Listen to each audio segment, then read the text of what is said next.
Okay.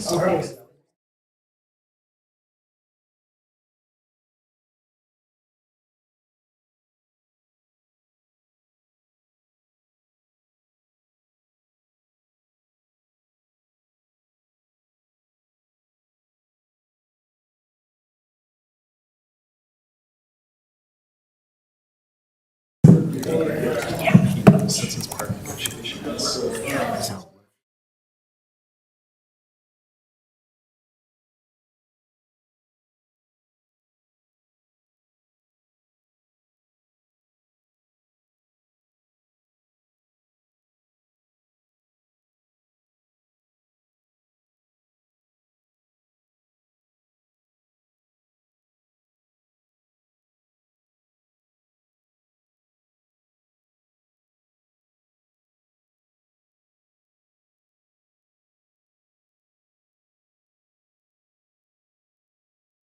Until 5:30. Something like that.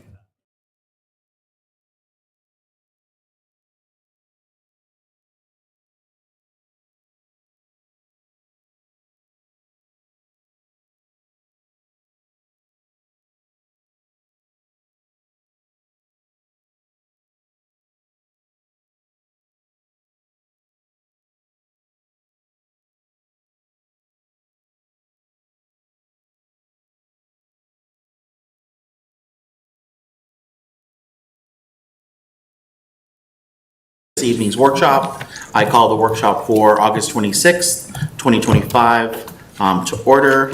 Our first item up is labor negotiations and 2026 collective bargaining agreements update. Deputy City Manager Davis, I'll turn it over to you. Thank you, Mayor Pro Tem and City Council. Good evening. I'm here this evening with Sarah Khalsa, Human Resources Director, as well as Brent Case. He is our legal counsel for labor negotiations, and we're going to give you an update on our labor negotiations for 2026 and beyond. We're going to start with a little bit of background and talk about the FOP, our police, as well as the IAFF, our firefighters' collective bargaining agreements and the status of those agreements. We'll talk a little bit about next steps, and then we'll have time for questions.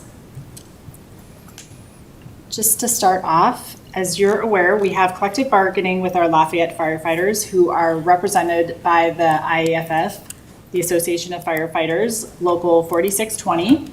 And this collective bargaining was initiated in 2016.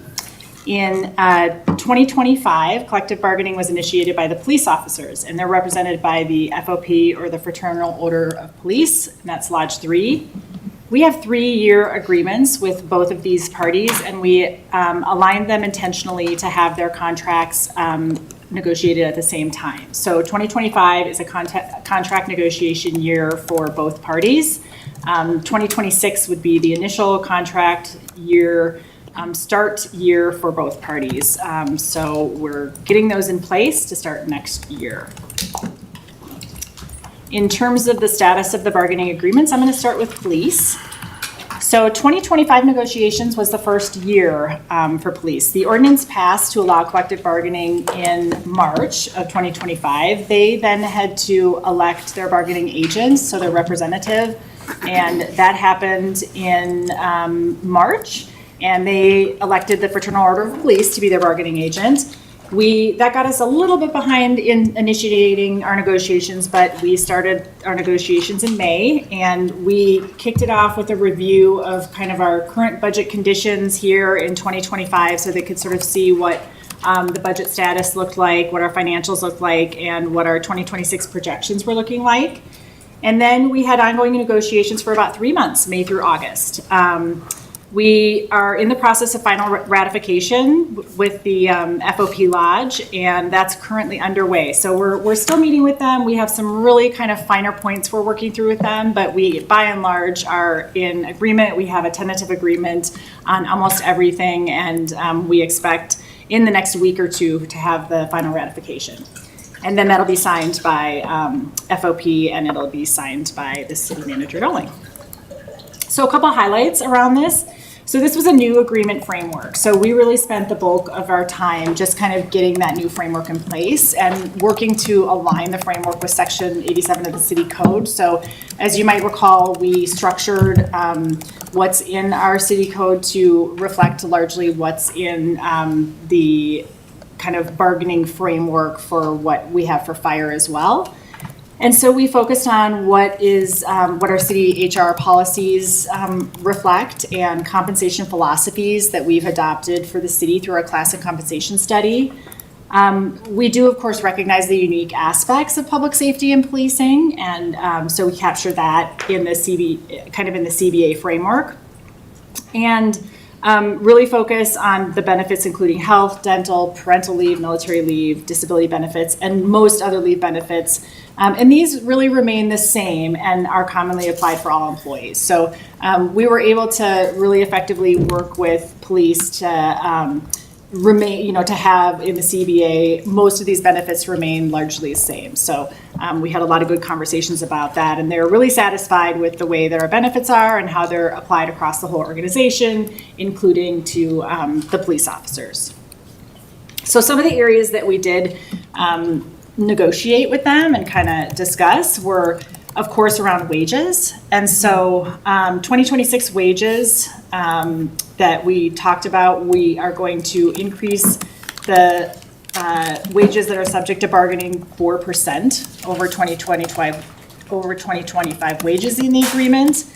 And the CBA will remain in place for the 3-year period, so through 2028. However, we did agree to reopen the negotiation around wages for 2027 and 2028. So we will come back and talk about wages for the 2027-2028 year for those out years next year in April. Everything else will remain in place for those out years. We also worked with them on a more flexible use, a bank really for holiday accrual and cashing out use of their holiday.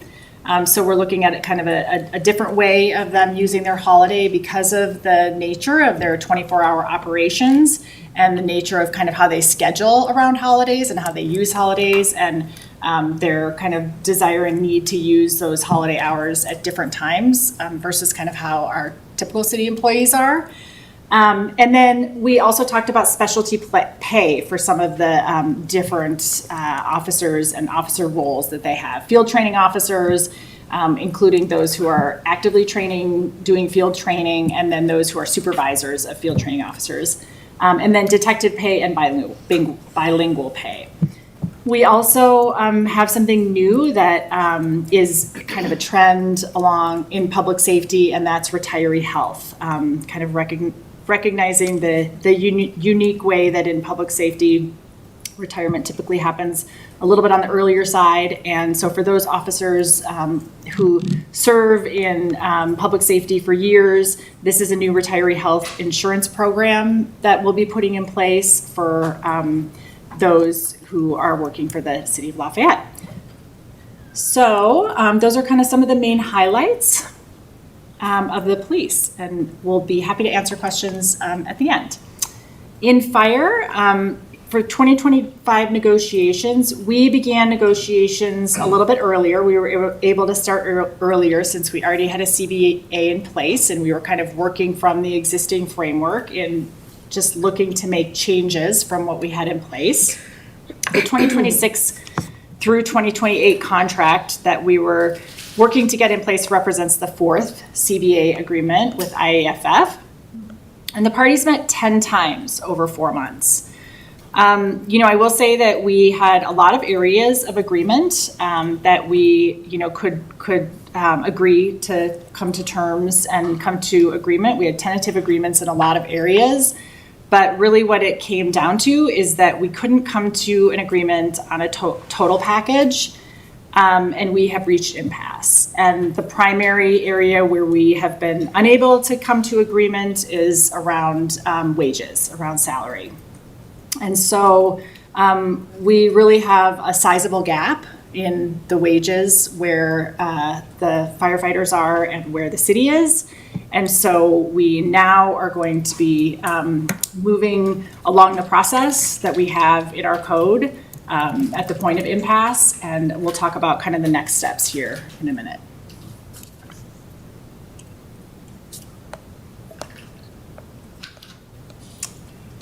Okay, so next steps for police, for the FOP-CBA, the associated financial impacts will be incorporated into the 2026 budgets.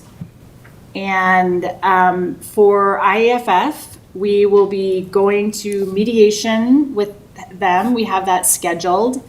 And if mediation is not successful, we will go to arbitration pursuant to the process that we have outlined in our city code.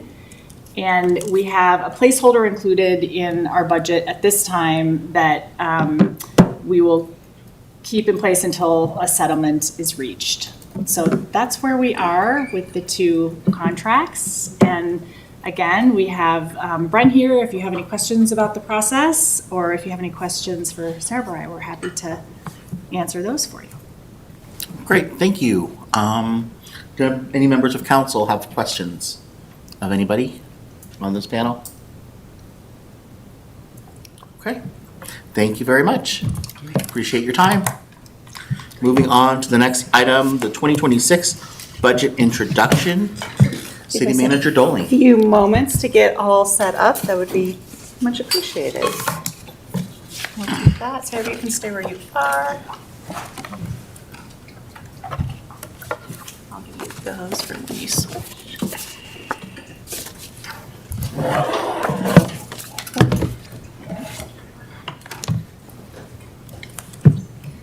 All right, good evening, Mayor and Council, or Mayor Pro Tem and Council, apologize. Thank you to the entire team that sits behind me for this. I happen to do a large part of the presentation, but by no means did I do the large part of the actual work. We have almost every department head here for any questions that you may have. You can point them towards our new CFO, Balzer. Just kidding. No, she is in observation, learning as you are of this, which leads me to also thank our two, through this process, two co-interim CFOs that really did the bulk and lion's share of this work. And I just really appreciate Morgan and Sarah for being part of this and putting it all together. And it was a bumpy road just because we have a lot of new faces, but I think we put together a budget that's fiscally conservative given a lot of the uncertainties that we have. And so this is our first step in many to kind of give a little preview of what we're going to be presenting in October when we do official public hearings. So tonight, Morgan will go over the budget process overview. Sarah will touch on some of our major revenues. I'll hit on some expenditure. We'll have pauses in between each one of those revenues and expenses, and then we'll do a larger pause and shift out and invite Jeff Arthur, Public Works Director, and our consultant from Raftellus to really hit on our utility fees, which have been periodically reviewed and updated, and then talk about next steps. So with that, I will turn it over to Morgan. Good evening. I am going to start with our budget responsibilities. So as a refresher, these are in the municipal charter. The city manager, with the assistance of department heads, is preparing and submitting a balanced annual budget, which means revenues equal expenditures, and any proposed rates and fees that are going to city council for approval. The city council approves the budget adjustments, and mill levy to the budget, including any special districts, and city council also adopts fees.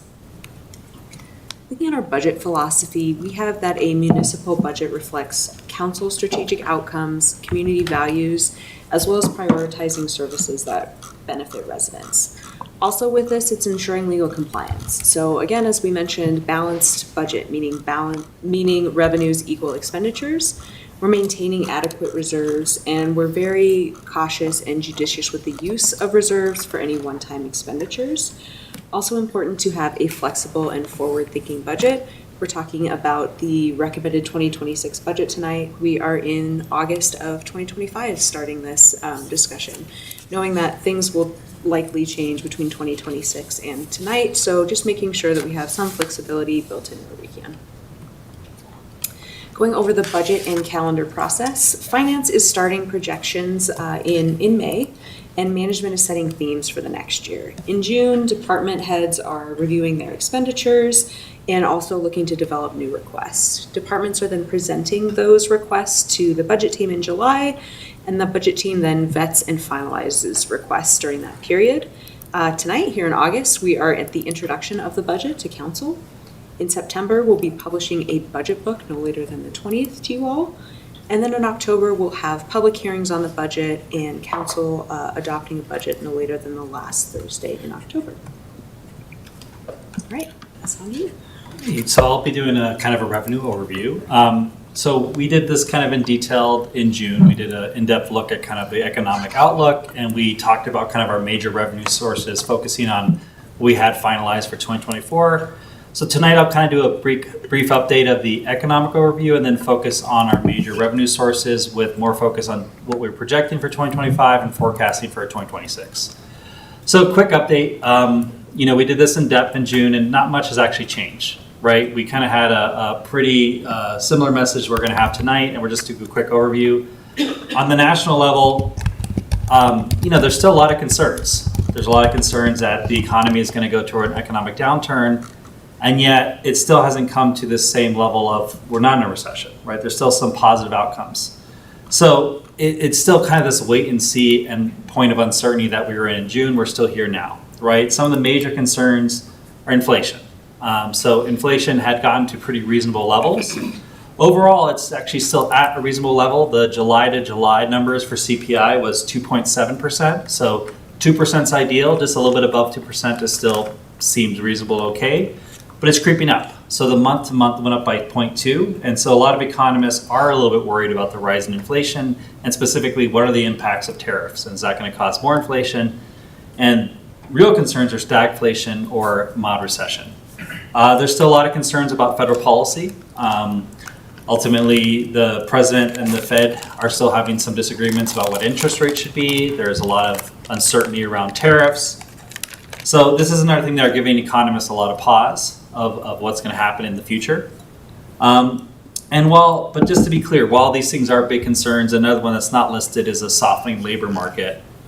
Ultimately, people are still projecting growth in Q3 for the national economy, and so small growth this year.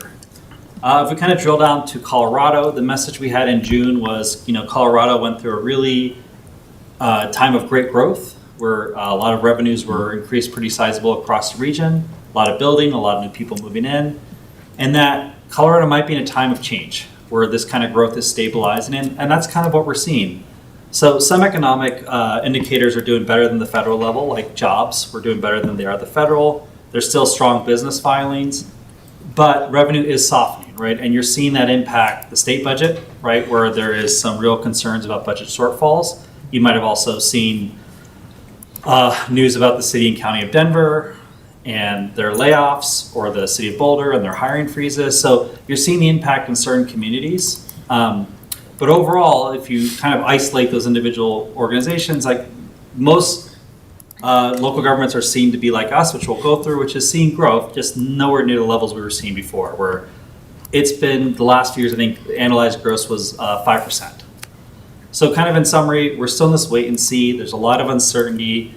Staff will continue to kind of monitor all of this. We're very cautious of all this information. We've built our budget and tried to find a nice balance of being conservative, but also making sure that we're looking at the data that we're receiving. So diving into Lafayette and our specific revenues, we're going to focus kind of on our some of our biggest buckets, which is sales and use tax, property tax, and fees for service. And we'll start with sales and use tax. You've seen this graphic probably before. We think it's a really helpful kind of graph for our residents to show, when you actually spend $1 in sales tax, what happens to it in the city. So as you can see from the graphic, every time $1 is paid in sales tax, the city of Lafayette gets about 44 cents. And of that 44 cents, about 34 cents go to the general fund, and the rest is kind of divided between the legacy fund, parks, open space and trails fund, public safety fund, and mental health and human services fund. So focusing on sales tax to begin, recent performance we've talked about before, not just here, but across Colorado and the nation, with the pandemic, sales tax had a huge bump, right? People were not able to go on vacations and travel. limited in the activities they can use, so people had a lot of time in their hand and some discretionary income, and they bought things. So the city, just like a lot of places, saw a huge bump in sales tax. You can see that on the table in year 21 and 22 with big increases. Since 2023, though, it's been a pretty either flat, right? Either small increases or small decreases. So looking at 2025, we're projecting that sales tax will increase by 0.5%, essentially being flat. A large part of that, though, is because of King Soopers. King Soopers, as you know, moved to Erie as part of the 9 Mile Agreement. And part of this revenue sharing agreement, the initial kind of agreement said that Erie and Lafayette will pay some incentives to help these companies come in. So before we could collect revenue from King Soopers moving, we had to pay off these incentives. And that's what started at the beginning of this year. We are past that now. So we are actually at the point where we are starting to collect revenue from 9 Mile. But that did have an impact in terms of, for a good portion of this year, we were not collecting sales tax from this agreement because we're paying off incentives. If you isolate King Soopers and you just look at the rest of the city and sales tax, it's been much healthier. We're projecting a growth of 2.5%. So staff took all this information thinking about, that we're going to start, from now on, we're receiving the full share of the revenue sharing from the 9 Mile Agreement, which includes King Soopers, as well as how the rest of the city has been doing, and we're projecting 2% increase in 2026. This is in line with a lot of the kind of state projections. I think the state, the last I saw, was thinking 1.75 so this makes sense, and we feel like it's a reasonable and yet conservative kind of growth. Next, we will move to use tax. So use tax is kind of a local tax that we impose for the storage, use, or consumption of tangible personal products. When people basically they buy them and they don't pay sales tax when they buy them, but we charge them use tax when they actually use them in the city. So the 3 major buckets of use tax in the city are first, building use tax. This is also called construction use tax sometimes. So when people build buildings, a lot of times they're not paying sales tax on those construction materials, and so we're going to be charging them use tax on those construction. The next one is motor vehicle use tax. This is when people register vehicles. And finally, the third category is business use tax. Some other places call this other use tax. It's kind of a catch-all, right? If a business, for example, a gym, wants to update all their gym equipment inside, and they don't pay sales tax on that, we're going to charge them use tax for using it within our city. The main thing to talk about before we get into performance is that use tax is a very volatile category, right? Because it depends on how many buildings are being built, what's our development, how much construction is going on, how many people are buying vehicles or registering new vehicles, right? Because if you buy a new vehicle, it's going to be a lot more registration fees than if you're having a vehicle that's 12 years old. How much are businesses updating their equipment and these types of things. So the city saw a huge jump in use tax in the years 20 and 21. We had a lot of development. You don't see 20 there, but it was another big increase. You can see though in 2021, it went up 12.8%. 2022, this really decreased. That kind of new development slowed down, and we saw a large decrease. And since then, it's been kind of small increases in 23, 24, and we're projecting a 1.4 increase in 25. Well, these are positive. Ultimately, we're still not at the level we were at 2020, 21 and 2020. So for forecasting, you'll see that the number is negative. Ultimately, it's just based on best practice. When you're budgeting something that's so volatile, you got to think of it kind of in expenditures you probably heard of a lot of the time, ongoing compared to one time. And it's best to kind of approach something like this in the same way. Whereas when we're budgeting for something that's volatile, we're going to think of what's our base, what's our ongoing, what can we reasonably expect to receive every year based on recent performance.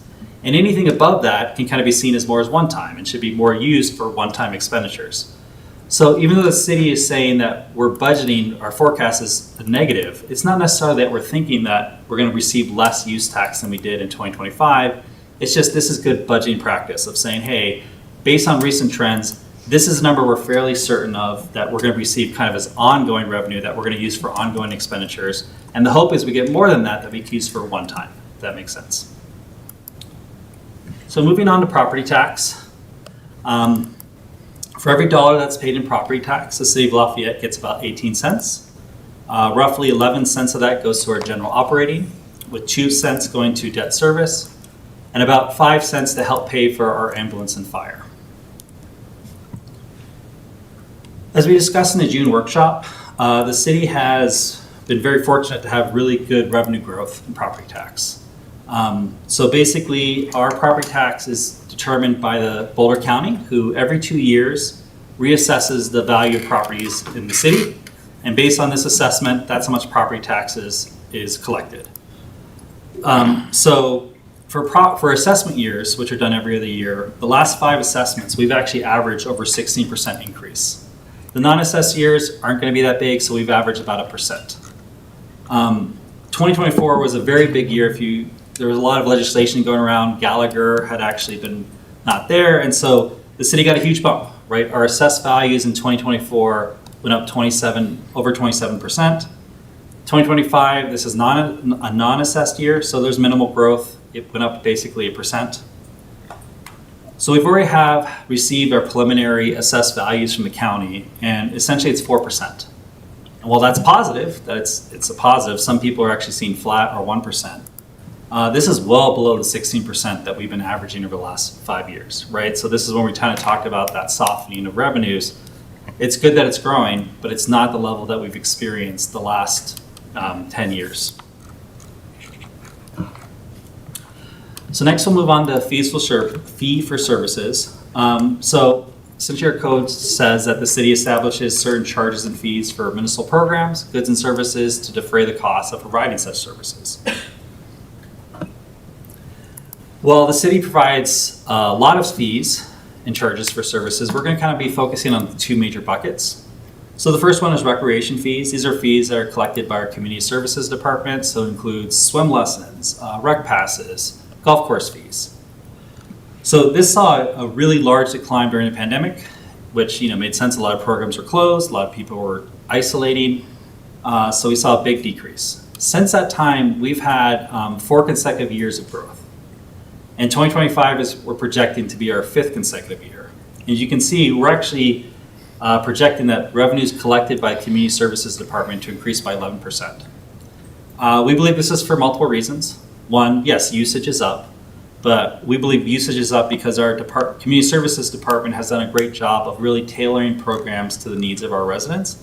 We have a very active resident, and they've done a great job of kind of seeing where they want and making sure that we expand in the right areas. As you are aware, the Community Services Department is going through a fairly in-depth fee study update right now. When that is complete, we'll be coming back to council. While that process is going on, we're kind of doing an initial thing for 2026, which is just saying, hey, we're projecting 3% for now. And when we come back with the fee study adoption, we'll have more information. The next kind of major bucket is planning and building fees. So this is also a very volatile revenue stream because it's, once again, based on development. It's kind of like, it really flows and ties closely to building use tax. The more we build, the more we're going to collect in these things. So just like building use tax, it's been a big decrease since 2021. Staff is working hard. So part of this is how much is built, and part of this is also how quickly can we go through the development review process. There has been some issues with our development review process, and staff has been working really hard at updating these. As you are probably aware, we're implementing a new software. We've changed a lot of procedures and processes, and we're already seeing the kind of positive impact of that. So 2025 is projected to be the first year where this trend stops of going down and actually starts to grow. And we think it's going to continue in 2026 for revenue. Regarding fees, planning fees, the last time they were actually updated was in 2019. So long term, the city would like to do a fairly in-depth fee study for planning and make sure that we are recuperating the costs that we need to from when people develop. But we need to do something in the interim, right? It's been since 2019, a lot of costs have increased, and we've not kept up with it.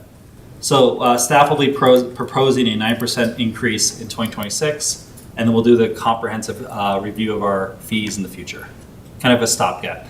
Just to give you kind of a point of reference, if we looked at CPI from 2019, it's over 20%. So this 9%, while large number, is less than half of what CPI has grown. So in June, we talked a bit about updating the code for our fees. This is something that staff has been working on for a while. There's been a lot of confusion and lack of clarity around our fees schedule and what fees are charged and the process behind it. And so we are going to be proposing a change to the fee schedule, which is going to provide clarity and transparency regarding how fees are established and updated. It's going to really centralize the location of these, have a really clear fee schedule that everyone can access and see what they are, and just really clarify what roles and where they go. So when we bring this to council as part of the budget, you'll have much more information. This is just kind of highlighting once again, just kind of let you know what will be coming. But ultimately, looking at the code, it says council shall see the provision is made for the public peace and health and safety of persons and properties. And kind of based on that language, we're thinking more of the council-approved fees will be things about public peace, health, and safety, and some examples of what will be listed on there are on this slide. Whereas city manager fees will be more about operations like rental facilities, use in park, things that are more kind of operational. So these are going to be established to a new ordinance that comes for council's approval with budget. So just kind of summarize all this. While we do think moderate growth in 25 and 26 in revenue, which is a positive, it is below this trend of 5+% total that we've been seeing, right? Things are still growing, it's just not at the level that they were before. We talked about sales and use tax. 2% is great, but it's nowhere near what was going on post-COVID. Property tax is well below the kind of trend of assessed years that we've seen in the past. And fees for service are actually trending more upwards, but ultimately the whole concept of fee for services is they pay for those services, right? So this is an area that we can use to build programs and also kind of offset costs that we might not have been offsetting already that the general fund had been supplementing because they declined so badly. It can't be used to essentially pay for other things outside of what those fees are for. And finally, to kind of end where we started, right? If economic conditions change, well, this can change drastically, right? Certain things, property tax, take a little bit longer to shift, but sales tax is something you can see an immediate impact. If the economy is shifting, people aren't going to go to restaurants, and we're going to see that really fast. So staff will always kind of be monitoring this and ready to pivot if we see new information. And that'll pause for questions. Great. Any questions? Yep. Thank you. Councilor Fritland. First question, the 9% for the planning fee increase, how did we get to that number? So ultimately, we were planning to use CPI, right? Because that's a pretty established thing that Yep.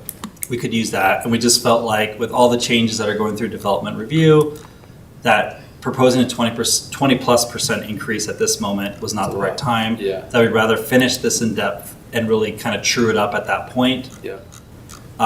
So we kind of landed on 9 because it seemed like, if we keep on not updating it, when we finally do that true up, it's Yeah. going to be huge. Yeah. So it seems like hey, this is a step 1 of 2. Okay. Let's do something that it's still probably well below what the cost should be, quite honestly, based on how much costs have increased, but at least something to manageable in the midterm. Okay. I also have a question around the community services. So I'm curious around like the philosophy a little bit of like, when I hear that we increased it by 11%, that's amazing. And my question, like, if this was a business providing that service, it would probably be, how much do we think we can increase our sales revenue next year? Obviously, you don't want to do that, right? You want to be realistic. But how do you balance that with, you want to be realistic, but also, it seems like if we could increase by 11%, there's probably opportunity there. So how do we try to gauge and then drive to that opportunity? Does that question make sense? So the 11% is the year over year, not what we increased our fees for, right? That's an increase in revenue. Yeah, just year over year. So legally, we can't we are not a business, right? So we can't charge more than what the service costs. And so part of what we're doing with our recreation fee study right now is better determining what does our service cost? Yeah. And then that gives you kind of the maximum dollar amount, but then the philosophy piece comes in at, because we're municipal government, the general fund typically subsidizes it. And what's that rate that we want it to be subsidized, because we feel like it's a true community value, right? That affects the whole community, or what's the rate that we want other programs in that same kind of service area to subsidize programs, right? So I give the Right. example of like a Learn to Swim program is really good as far as a safety thing and for the community, right? So maybe we Yeah. don't want to charge as much as it truly costs and we subsidize it pretty heavily, but a personal training class, is a very individualized thing, and so we can charge more for that because it helps offset Yeah. that other community program. And that's the exercise that we're going through Yeah. right now, that when we come in October, we'll have the consultants be giving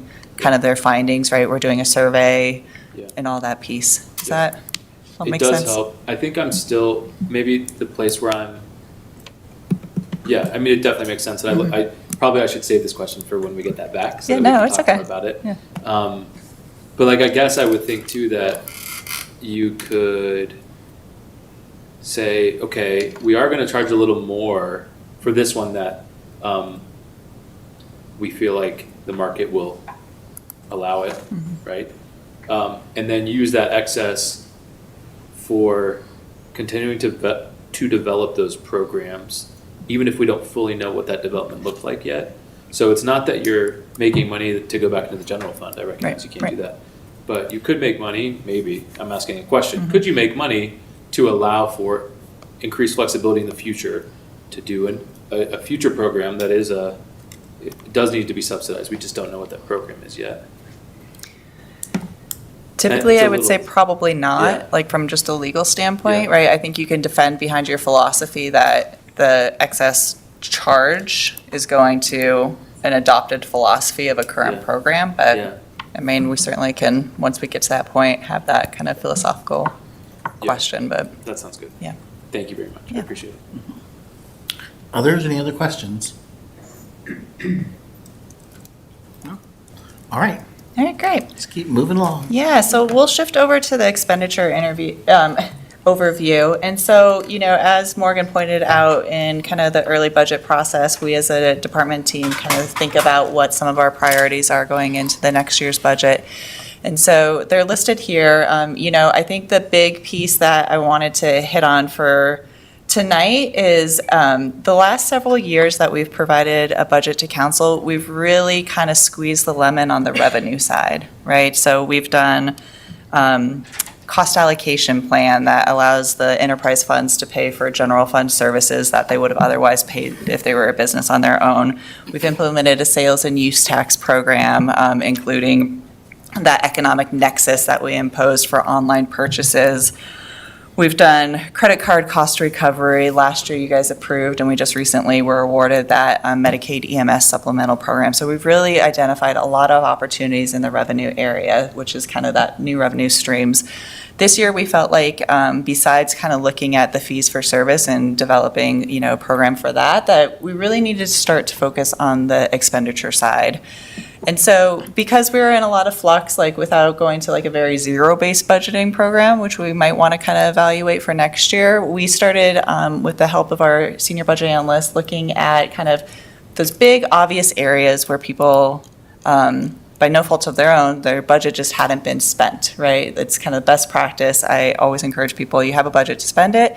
And as we've shifted kind of operations or as we've added staffing, maybe we didn't cut consultants, right? And so we really looked at those areas. And so a lot of what we see tonight is just kind of those net adds, but we've been able to absorb a lot of other kind of CPI increases by shifting a lot of the budget, I think, between reductions, reallocations. We found about $1 million in the general fund that we have kind of moved around to support just those ongoing increases. So I just wanted to start with that because, next year I think there's more opportunities. I think we've maxed out on a lot of the revenue stuff, but I do feel like with having a senior budget on board, a new CFO, we're really going to dive into those expenses and program areas.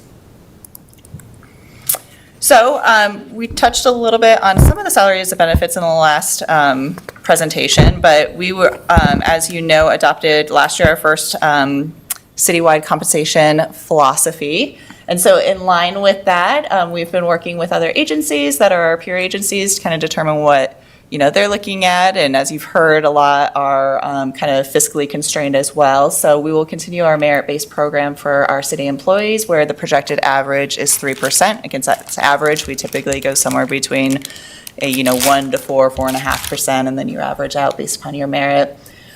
We touched on collective bargaining, where we have a tentative agreement with the PD for 4%, and we have a placeholder for the employees covered under the AFF agreement.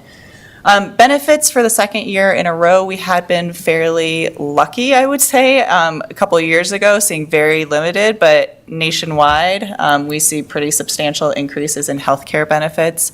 And so we estimate they're close to over 10%. The unfortunate thing about the timing is we typically don't get those until after the August workshop. So again, we have a placeholder of there. Last year, we had pretty high increases as well, and we did some changes to our plan to decrease that. Again, we might have squeezed the juice a little bit there, but we will evaluate it to try to get that lower, but we do feel like we can cover it for this year. And then I think, as Sarah shifts back over to human resources, one of our goals for next year is to go back out to the market and see. We have a really great plan and it's valued by the employees, but I think we just don't know what else is out there. So that's one of the things next year that we'll be bringing forward if we feel like there's better opportunities. So again, very limited after several years of a lot of position growth, limited positions being proposed in this 2026 budget. The first one is a DRCOG sustainability grant that we are applying for in October, so that's why it says TBD. But it is the Building Policy Collaborative Jurisdictional Subaward managed by DRCOG through a federal climate pollution reduction grant. And so it's really focusing on policy building around climate pollution emissions and what we can do in your codes. And so this will be largely a position that works out of our planning and building department, but heavily supported by our sustainability department as well. Next, we have a proposal to reclassify a part-time court clerk to full-time. So the court has historically operated with 2.5 FTE, and that's 2.5 is actually more recently. It had been 2 for quite a while. But we've seen very significant increase, you heard from the judge a few months ago, in our caseload, but also our case complexity. And so our number of citations, I think, went nearly 50% from 2024. I think that's also in conjunction with having a more fully staffed police department. They tend to go hand in hand. And so, the court and with the leadership of Judge Bailhash is working to really improve their customer service experience and transition to more of a proactive case management versus reactive. And so this FTE brings them up to 3. We have significantly higher number of caseloads than our surrounding peers who have at least 3 positions. So we feel like this is definitely warranted, if not further evaluation into what the future of that looks like. A large part of that is we're, as you've seen on the map, surrounded by a lot of highways where people go fast and have a lot of accidents. So we're hoping council supports this position. And then the last position is funded out of your dedicated open space funding, but it's a part-time open space programming and outreach position. So if you remember last year, we looked to begin to identify different ways to diversify our offerings of open space programming and went from a single contractor to more open and variety of contracts and community partners. And so we also implemented a new volunteer management system within open space that we're going to be piloting and pushing out to other departments that have volunteers. But I'm pleased to say that they've onboarded nearly 40 new open space volunteers. So this position would certainly help not fully manage this whole program, but one of the pieces that we're really hoping is to have other staff be more visible on trails and education piece, and this could be focusing more on the volunteers, so it would free up some of our current staff from those current duties to allow for more proactive trail management as well. So again, the operating expenses, there's really that concerted effort to review the base budgets and compare and repurpose where we can. So we have been able to covering some increased operations, but we do have a few that went beyond that we'll be highlighting in the next few slides. So leaning back on the court, I think for a long time we hadn't done a lot of investments in there, and so I think between the staffing positions, getting a new judge on hand has really highlighted some of the needs. And as you know, we've been doing a lot of technology modernization. The first one began with our human resources implementation program. We're working on planning and building, and we really feel like our court case management system is next. One of their big goals for 2026 is to go paperless. It's a citywide goal, but it's definitely one area that is heavily papered, and a large part of it is because of the constraints of their current system. And with that paper kind of system, along with any other sort of paper system, it can lead to a lot of errors. It puts us at higher risk, and so shifting to an online platform also allows for better customer service for our community members that go through the court system. We are also pursuing a grant for this to help with the management. So with the help of IT, we're looking to see at that. So we put in a placeholder for this without that grant, but could obviously flux as we receive word on that. The next thing, we talked last year at length about some of our capital facilities, and one of them was the library potentially pursuing an automated materials, thank you, processor. And, as we really have looked at trends, the trends have really shifted from paper books to online books. And so we don't feel like actually spending a couple $1 million on an automated system would be beneficial. But we do feel like the next step in kind of modernization and being proactive is library RFIDs, so putting them on the strips. This would really help them with staff capacity, so kind of faster check-ins, check-outs. It could also allow us to move forward with, you'll see a lot of communities that have vending machines or lockers for material books that we just can't have because we don't have a good tracking system on them as well. So we're looking to include that for the library. That would kind of further along some of the modernization without doing a full-blown remodel.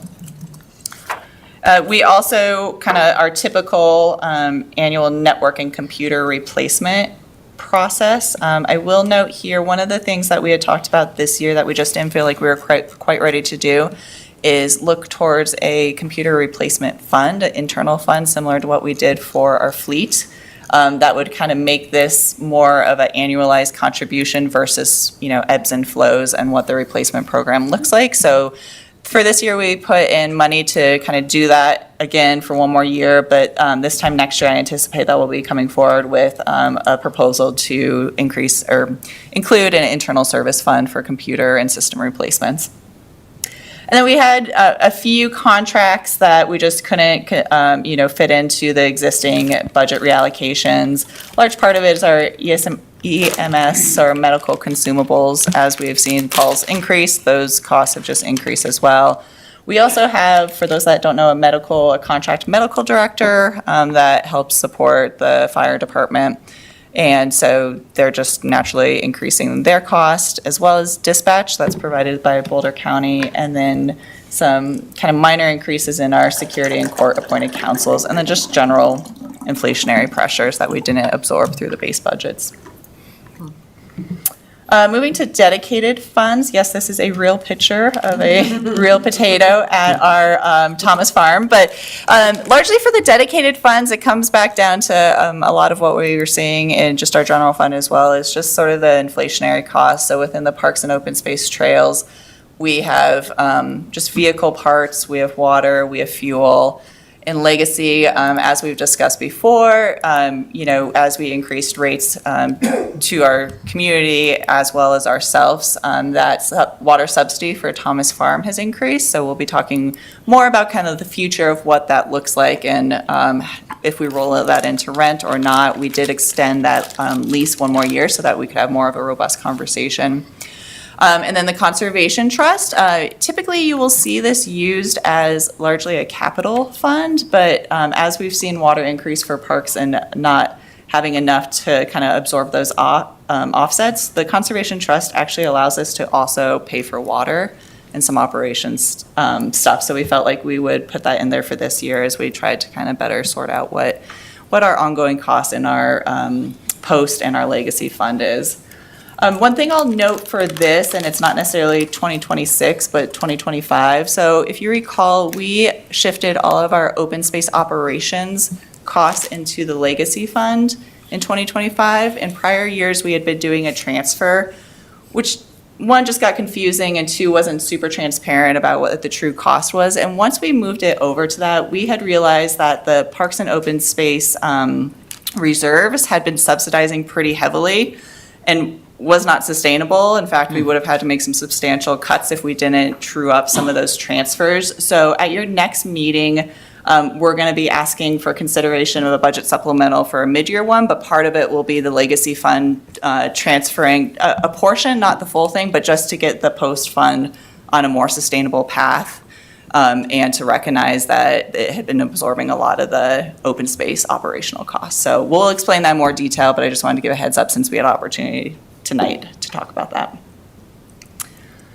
Shifting to capital, as I've been mentioning over the last kind of several months, operating's pretty limited, pretty tight as far as increases, but we really want to keep capital at the forefront and actively plan for repairs. And so we are trying to include several large item capital projects in this year's budget. A big one, as you know, and because you have adopted several new plans now, is implementing our multimodal transportation plan. So in recent history, I mean, even back before kind of my time, 2019, we've been focusing on major capital projects versus increasing our maintenance budget. So we've been spending the money that we have towards major capital projects, including the reconstruction of Public Road through Old Town, kind of removing those traffic signals, the South Boulder Road project, 111th intersection, and then most recently the 120th Street and Cold Creek Bridge. So for 2026, it's not that we're spending more overall, we're just shifting it to ongoing kind of maintenance to help support. So kind of our asset management efforts. So, as you well know, taking care of our existing assets is cheaper in the short term than replacing an entire road. And so we're using this to kind of rehabilitate our roads more proactively before they need deterioration. It's also our goal to integrate the Vision Zero action plan that you all recently adopted into our annual programs whenever possible. So for our street maintenance program, we currently budget and have budgeted for several years, $2.6 million. So we are doubling it next year just to try to get a big push, right? We might not be able to sustain that number consecutively, but it definitely will help kind of give a broad brush for it. We're adding transportation safety improvements. That's a new line item for $300,000. And then last year we asked for one-time traffic signal repairs. We're making that an ongoing one, at least until we get ahead of some of those replacements. And then our sidewalk maintenance fund remains the same, but as a reminder, it is funded through the sidewalk maintenance fee that residents pay on their utility bill. So big emphasis in transportation and multimodal support for next year. Also shifting towards some of our public safety fund. As you guys know, we are moving forward with 3 large capital projects, but we also know that there's other facilities that are aging, including our Fire Station 1. Now, this is not a project that will likely be in the $34 million range that needs bond support, but because we had already done those studies in the other facilities, we don't know what this looks like yet, but it's likely probably several $1 million that we'll need to plan for in the future, but likely not need to go out for a bond for. But we wanted to at least be proactive. Kind of, Councilor Foodland, to your point, I remember you being like, how did we get here for some of these projects, right? It was because it wasn't proactive. So we want to get ahead of this and start to look at this aging facility. It was built in just a different time when fire service looked different, but it has a lot of opportunities on the site. Right now, like the workout facility is in the apparatus bay. Probably not best practice, but that bay is incredibly tall. And so we've seen other fire stations add an enclosed mezzanine for it. So there's just a lot of opportunities that we could incrementally chip at. We also don't really have a training space this department-wide. But we have land, right? And so there's different module pieces that you could look at to not do a full training center like Louisville Fire District does, but something that allows us to do something more regularly. So we're not entirely sure what the design budget could look like. We anticipate usually it's about 10% of what a total cost is, which might be around $3 million, but we wanted to put a placeholder at least to get an RFP, and then if we need to come back, we can have a conversation about whether that's still a priority. But I do think it's prudent for us to start to better understand what our long-term plan is for some of our aging facilities. We also are requesting to replace our rifles within the police department. This would be funded out of the public safety fund. I have to read this because the years are staggering. So we received these in 2015 as part of a Colt MI rifles, U.S. government military surplus program. But these are rifles that were manufactured in 1967.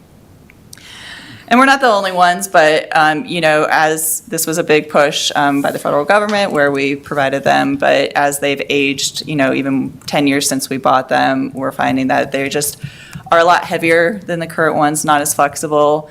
Rifles have been utilized in the King Soopers massacre, for example, and so they're really important when you have those kind of big events. And so this would be replacing those to make them kind of more suitable.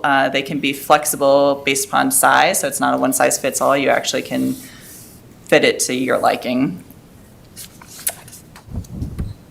And then just general facilities. So I put a map just showing how many facilities we have, right? And so we try to each year do kind of citywide replacements. We're doing boilers at the library and police. Citywide door controls, fire alarm monitoring. We recently kind of implemented a annual parking lot repair program for our city facilities. We also talked last year about doing a 3-year phased generator replacement, and in some cases just adding a generator, not necessarily even replacing it. And then, one of the kind of major sustainability items is doing some of our LED conversions in our facilities. Within our community services types of funds, so this is again where the Conservation Trust is largely capital, but we are continuing on with our annual park replacement program at Yarrow Playground next year. Also looking to replace 2 of our paddle boats. We want to incrementally kind of phase out and get ones that are more modern, have shade structures for the community members that use them.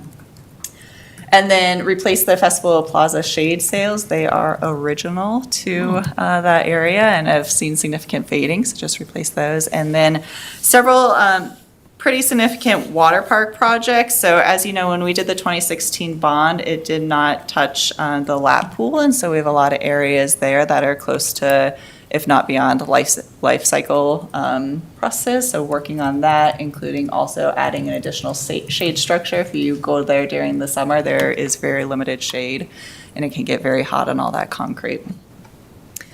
Within golf, we are looking towards, they have a raw water line that is becoming end of lifespan as well. So looking at that replacement and some maintenance on that, as well as some it's minor equipment, but large dollar amounts, a material spreader, a rough mower, and a surrounds mower, which are different. And then I just wanted to note, because we are underway with a proposed bond question in front of the members, it is important when you have something like that, that you also have contingency planning. So this is not included in the 2026 budget, but it may be something, shall the bond not pass, that we'll revisit with council to discuss, because there are some critical infrastructure needs within the existing buildings that are included in the bond package right now. So I don't want to double budget for them, but City Hall might need a roof replacement, including some replacements of its public access doors and fire alarm monitoring. The service center in the Fleet Bay areas would need a plasma welder that's at the end of its life, ductless HVAC, and some additional modular space. And then the recreation center, we are currently experiencing leakage from our pool boilers and some concerns with the ability for the UV filter. So just wanted to give council a heads up and the community a heads up that these are items that came up through this budget process, but we punted on them pending the outcome. So again, we've seen rising costs in a lot of it, but we've actually really tried to do a good job reviewing our actual versus budgeted expenditures, and then really focusing on kind of those core operations with limited additional expenses, besides some major capital items that are needed. So I'm happy to take any questions before we shift over to utilities. I have 2. Sampson. Yeah. The first one is the one the slide we just talked about. So the capital improvements on the 3 facilities that are on the bond ballot.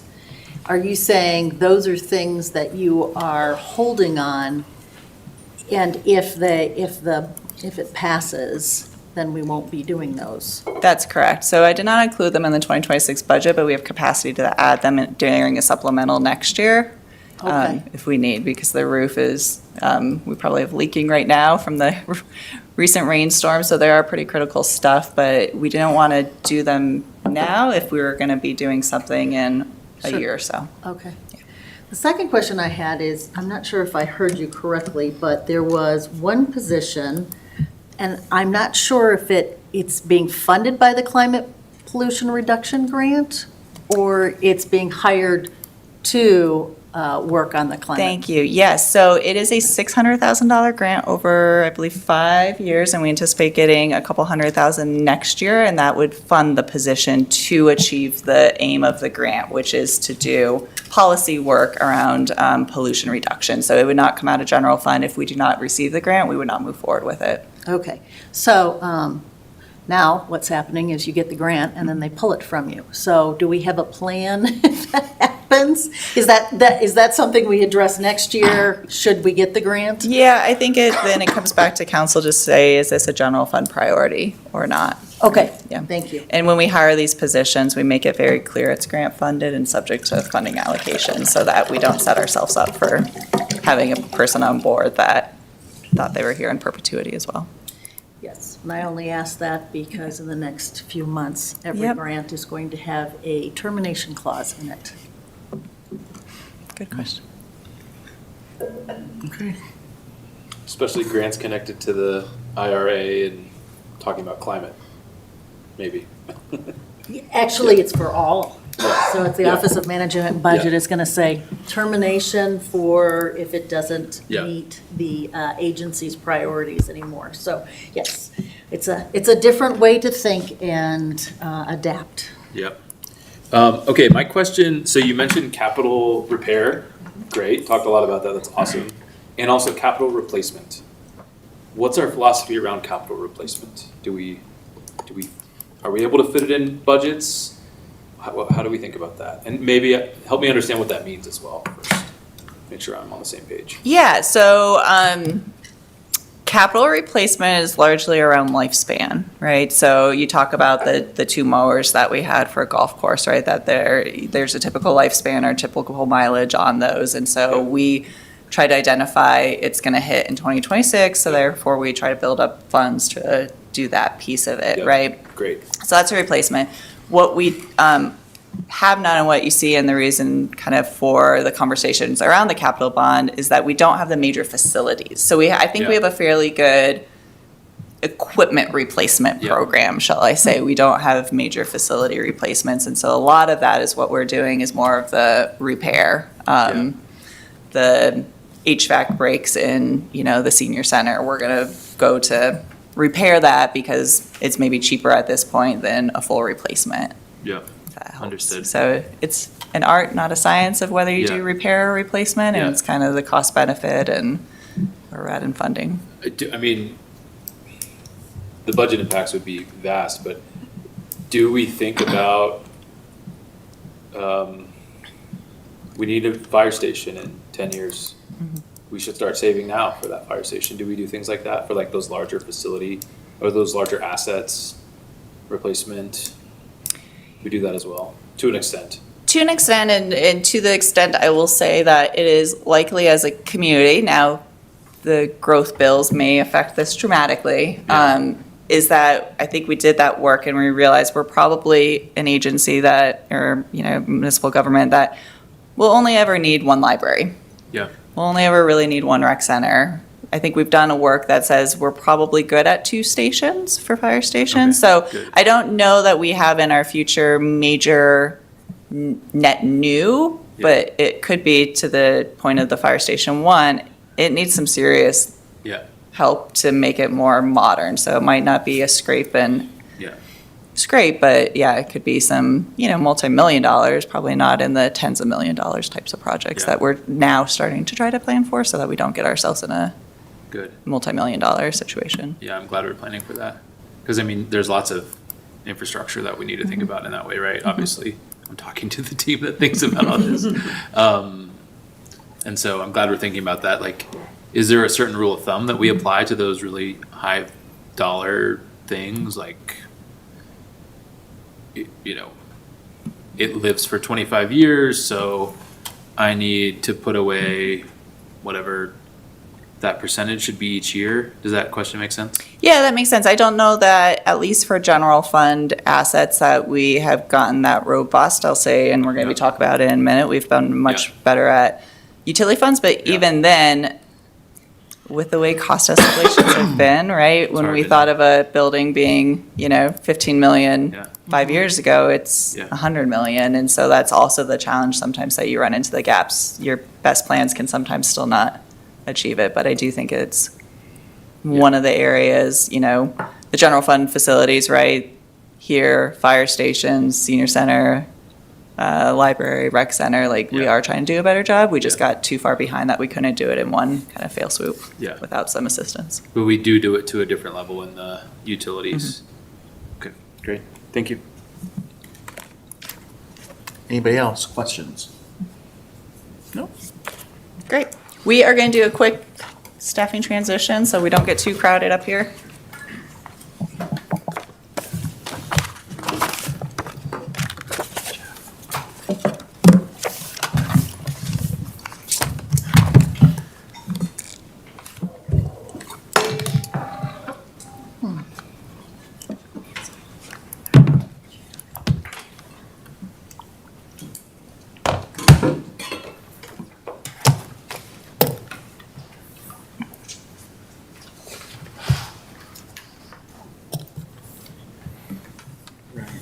Good evening, Mayor and members of council. So I'm going to do just a brief introduction and recap of a couple of things we covered at the June workshop, and then we'll be handing things off to Todd Cristiano with Raftellus Financial Consultants.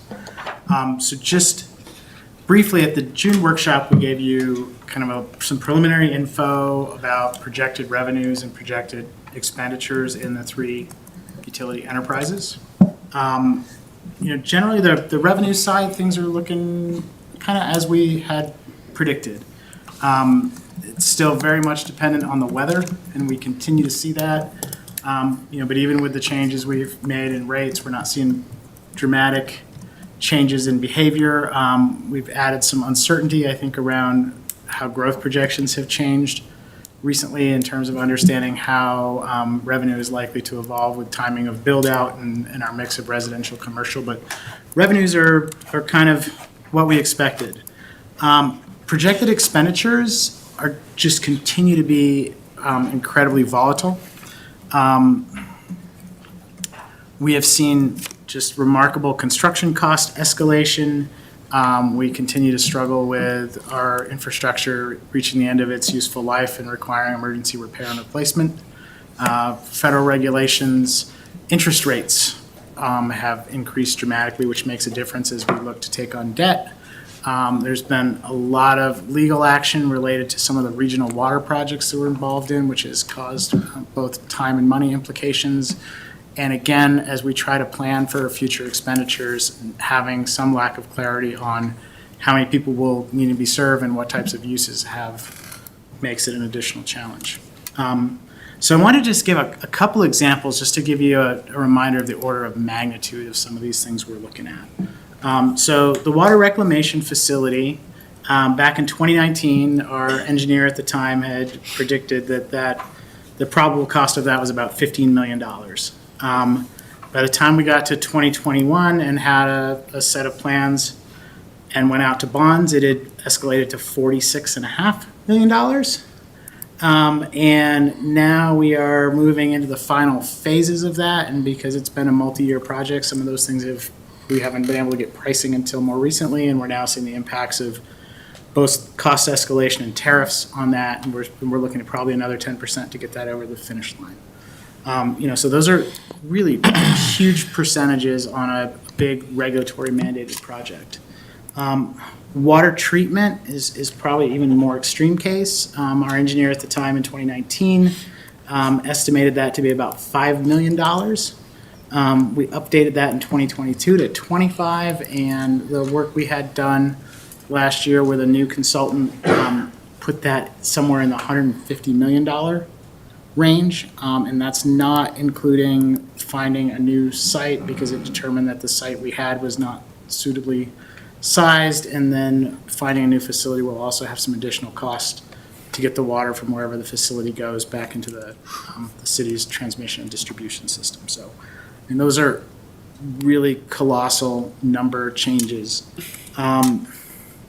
Another big factor when we bonded for the water reclamation facility back in 2021, interest rates were at record lows. We got 2.3% on that. We're probably looking at in 2026, if we're able to go out for the water treatment facility, something more like 5%. When you look at that, what that costs over the life of a bond on a $150 million project, it's a huge difference. At 2.5 on a 30-year, we'd be looking at paying like $63 million in interest on $150 million. At 5%, it's almost as much in interest as the project cost.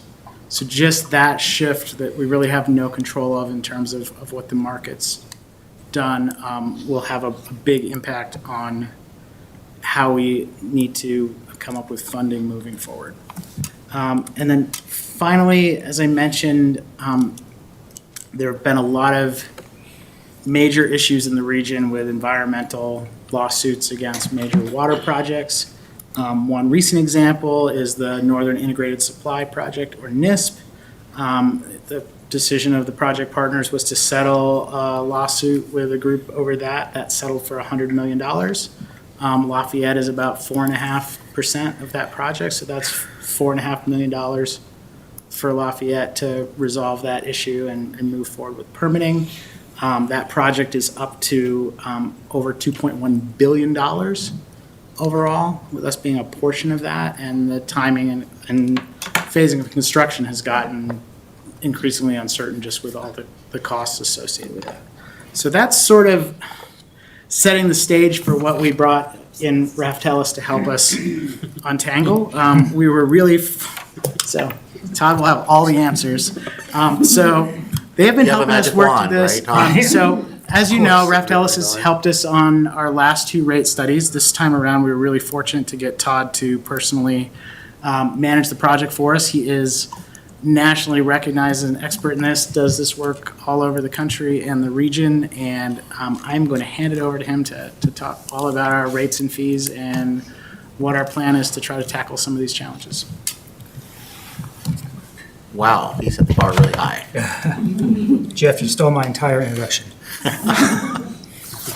Good evening, Mayor, members of council, Todd Cristiano, Raftellus. Tonight, we'll be summarizing the results of the work you've been doing with Jeff, as he had just mentioned, and we'll be walking through some of those numbers. So you can see we've got an agenda here. We're talking about a couple of items, really the financial plan, the impact to customer rates and bills, and then we'll talk a little bit about tap fees as well. And these are all preliminary numbers. I believe we're coming back to you in October with some final numbers, so those will be sharpening our pencils between now and then based on your comments and feedback tonight. And like Jeff mentioned, we're a nationwide firm. We have offices across the U.S., including Colorado. We have a strong presence here. In fact, a lot of my clients are your neighbors. And we've had the opportunity to work with Lafayette in the past, not only on the utility side, but also on the general government side. We did a council retreat with some council members, and maybe some of you were part of that as well. So it's a pleasure to be back here. Why are rate studies important? We get this question quite a bit. What is a rate study and why are they important? Well, we want to make sure that the utilities are financially sufficient, not just for 1 year, but over a period of time, considering all the capital improvement program projects, like Jeff had mentioned, can be fully funded while minimizing the impact to ratepayers. And more importantly, a rate study can help promote fairness and equity. And when I talk about equity, that has a kind of a couple different definitions behind it. But in terms of this, we're talking about proportionality, meaning that customers are paying their proportionate share of cost to provide them service, because each customer class, residential, irrigation, multifamily, commercial, all place different types of demands on the system, and there's a different cost incurred in order to provide that service. So that proportionality and fairness is very important. But also it supports long-term planning with the ability to look ahead into the future, look into that crystal ball and say, what do we need to do today to start planning for the future? Because unlike many other industries, water, wastewater, and stormwater are very capital intensive, and it takes a long time to design and build and operate these major facilities. So it's not just a short term making decisions year by year. The decision you make today is going to impact you 5-6 years down the road. So some of the utility challenges today, it says water, but really it applies to wastewater and stormwater for that matter. Obviously, inflationary pressures, we've heard that quite a bit, stringent regulatory requirements, but more importantly, rate increase fatigue. I'm tired of things going up, and nobody likes a rate increase. But water, wastewater, stormwater services are critical services to the public, and we need to make sure that we maintain a level of service in order to do that. And unfortunately, that does cost money. But the whole idea with the rate study is to help minimize that impact to customers by looking at various funding sources to order kind of smooth out any sort of jumps in capital needs. Obviously, climate shift's another one, just by the rain tonight and other things have been going on. Jeff mentioned the future borrowing terms and borrowing terms today, and just the increasing cost for reinvestment in capital and the frequency in which you have to do it. We're seeing more and more Colorado utilities having to invest a lot more in repair and replacement. If you look across the U.S., it kind of started on the East Coast and kind of gradually came this way just based on the age of the cities and whatnot. So a lot of the utilities here have been really having to ramp up their repair and replacement. So all those forces are really pushing down on utilities, and obviously to keep rates low, it's that balancing act.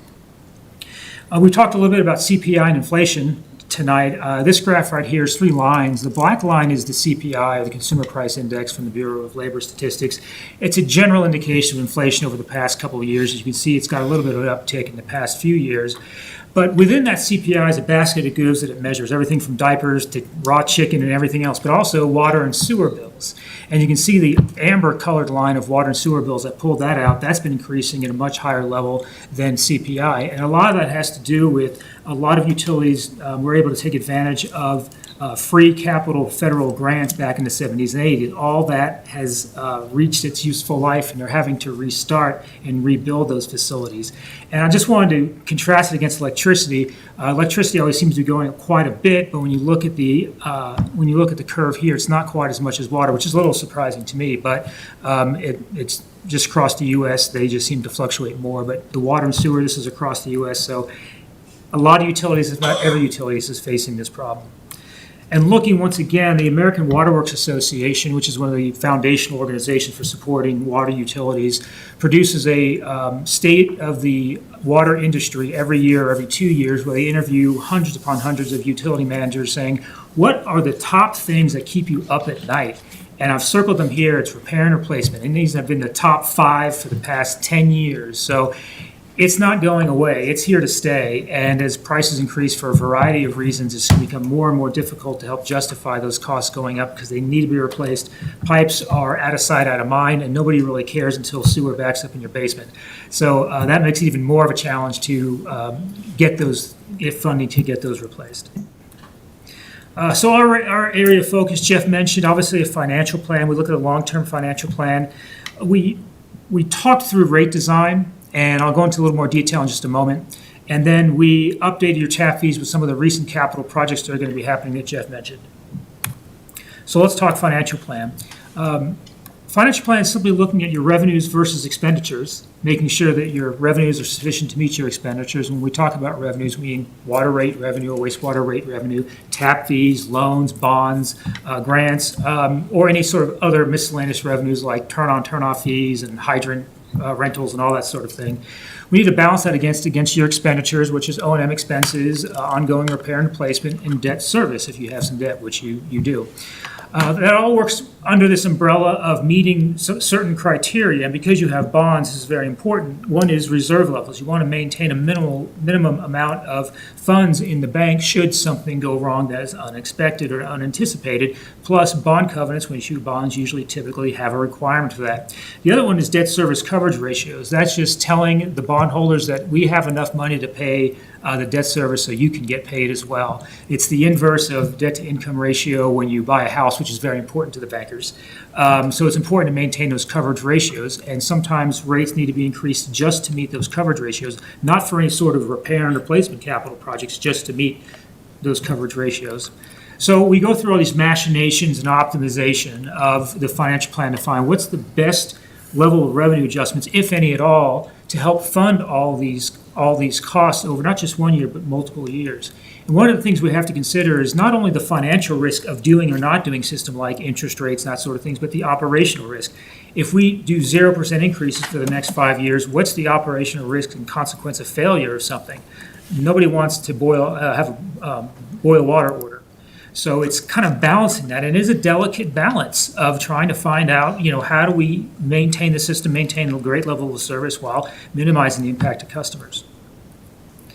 One thing that we did with this study, and we had done with the previous study, but I think we actually went into a little more detail, was capital project delivery, optimization, and best practices.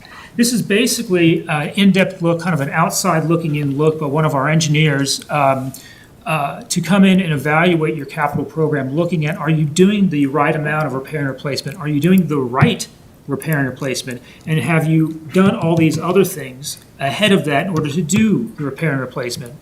So, for example, before you replace a sewer main, you obviously probably want to TV that line to make sure that it's broken or has a leak. So we come in and we did some work there. We helped Jeff and staff determine appropriate spending levels based on industry best standards, which I think is a great way to make sure that you have proper funding to do what you need to do with repair and replacement. So we spent quite a bit of time on that, and what it also does, it helps optimize the capital plan in the sense that we can move things around to better flow of funds in the future to help minimize any sort of revenue adjustment.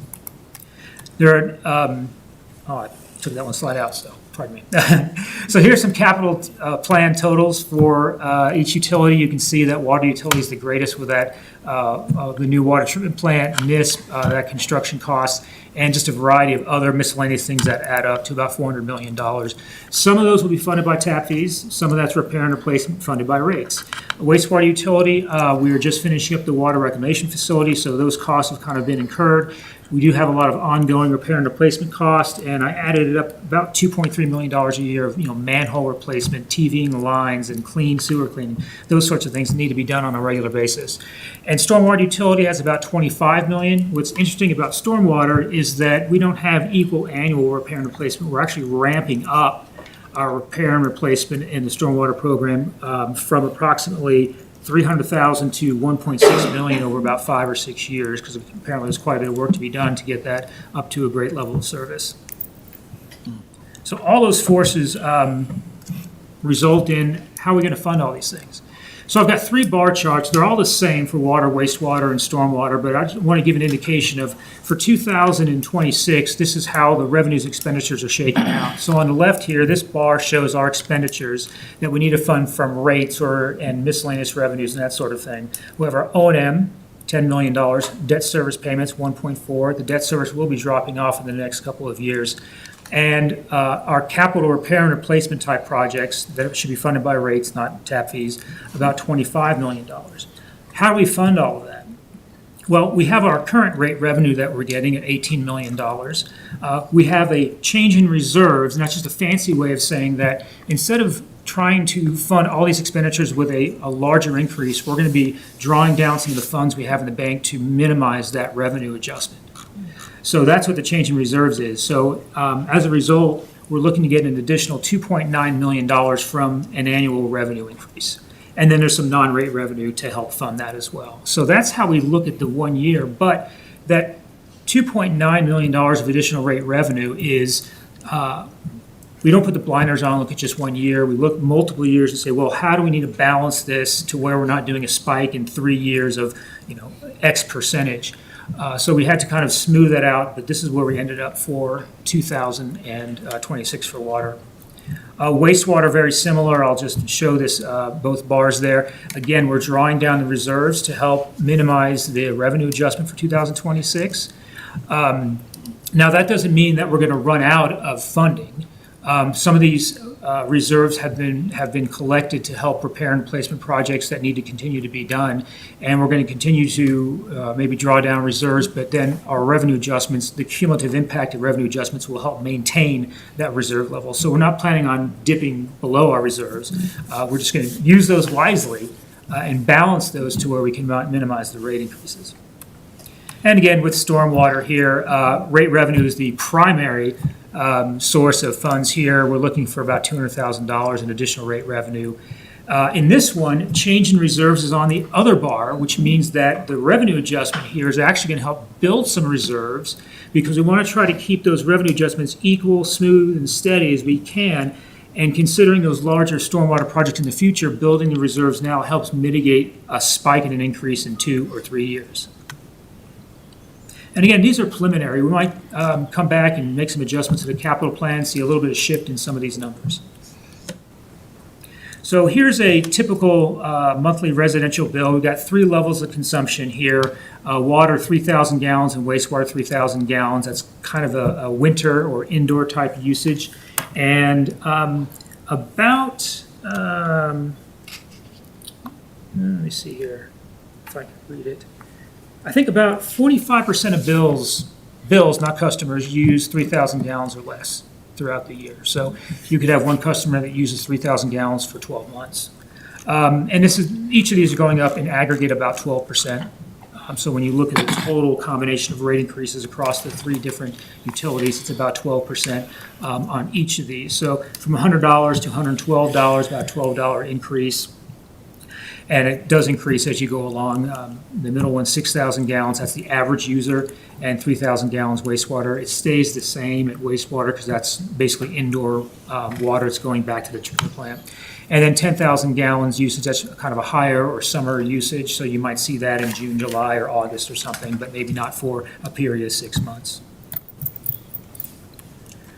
Talk a little bit about rate design here. So the typical bills I just showed you are based on the rates that are shown here. And these are kind of out of context because they don't mean a lot unless you get your bill and look at the values on your bill. But we can see where we're headed here. These are across the board increases for water, wastewater, and stormwater. Now, one of the things that Jeff and I had talked about was looking at the volumetric rates. And you can see here it's got 5 tiers. And I've got the tier thresholds listed here, but it's just for residential. They do vary by the different meter size of commercial. But I want to show residential because that is your biggest class here. We had looked at potentially adjusting some of these tier thresholds just a little bit to recognize some of the changes in water use habits from some of the residential customers from what we've seen in the previous study. So we might have an adjustment here, which might change somebody's bill up or down a little bit more than what you just saw on the previous slides. Wastewater here, we're keeping the same structures. Again, it's an across-the-board increase, and you can see the volumetric rates for residential and non-residential are both tiered as well. As you contribute more wastewater to the plan, you're charged more incrementally. And stormwater is a fixed charge per unit, which is pretty stagnant, and then the non-residential is per acre. One item to note, as part of our scope of work, we did bring in one of our stormwater experts to help the city look at some billing auditing and things like that to make sure that everything was being aligned correctly with the your billing system. And that's pretty much done. We're waiting on final results. Let's talk about tap fees. Now, obviously, tap fees are a little bit different than user rates. User rates are what you pay on a monthly basis. Tap fees are what you pay to buy into the system. There's a number of criteria required with tap fees. At the end of the day, there needs to be a rational nexus between what the new development is paying and what they're getting, and it needs to be in proportion to the capacity they require to serve them. There is a Colorado state statute that outlines some general criteria for impact fees. It is pretty broad. When you look at other impact fee statutes across Arizona, Utah, Idaho, or Montana, they have much more strict rules. It's pretty broad here, but it falls in line with industry standards, and that's what we followed when we looked at the tap fees for the 3 utilities. Obviously, it's a one-time fee for capacity or new development if you're increasing your capacity. So if you're a brewery and you buy one of those old gas stations, you go from a 3/4 inch to a 2-inch meter, you may pay an incremental tap fee there. And it really focuses on the value of the system, the water system. If you think about all the facilities in the water system, the treatment plant, the treated storage tanks, the major transmission mains, pump stations, those sorts of things, and the capacity of that system.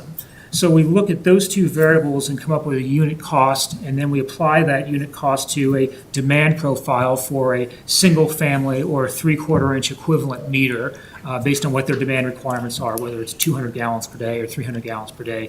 Multiply those numbers together to get our tap fee for a 3/4 inch meter and scale that based on meter size.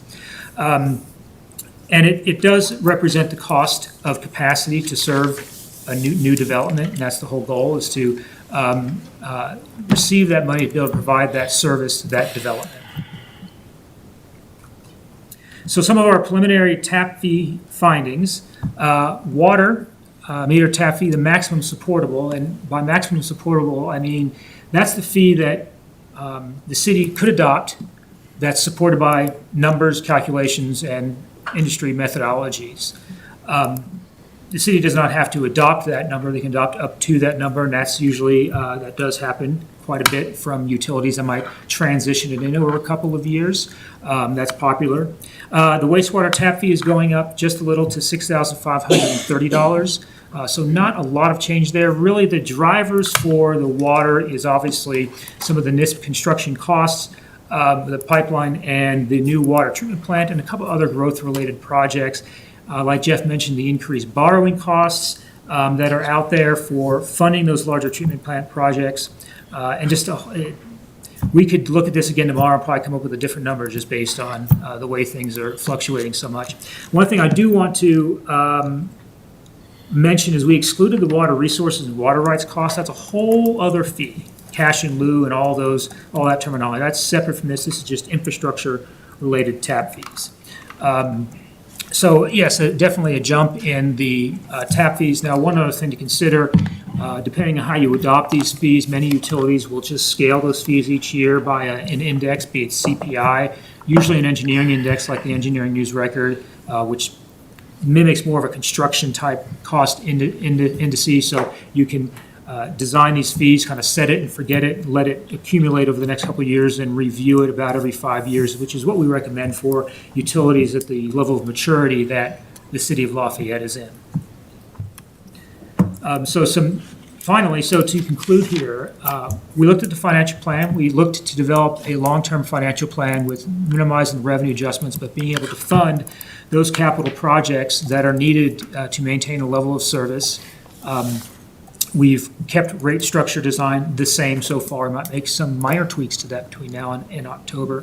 And finally, we updated the tap fees to kind of reflect current costs to buy into both the water and wastewater system. There are no stormwater tap fees at this time. And so we are probably going to sharpen our pencils a little bit and come back to you in October with some final numbers. And so that's it for me. I'll answer any questions. Great. Questions? Counselor Sampson?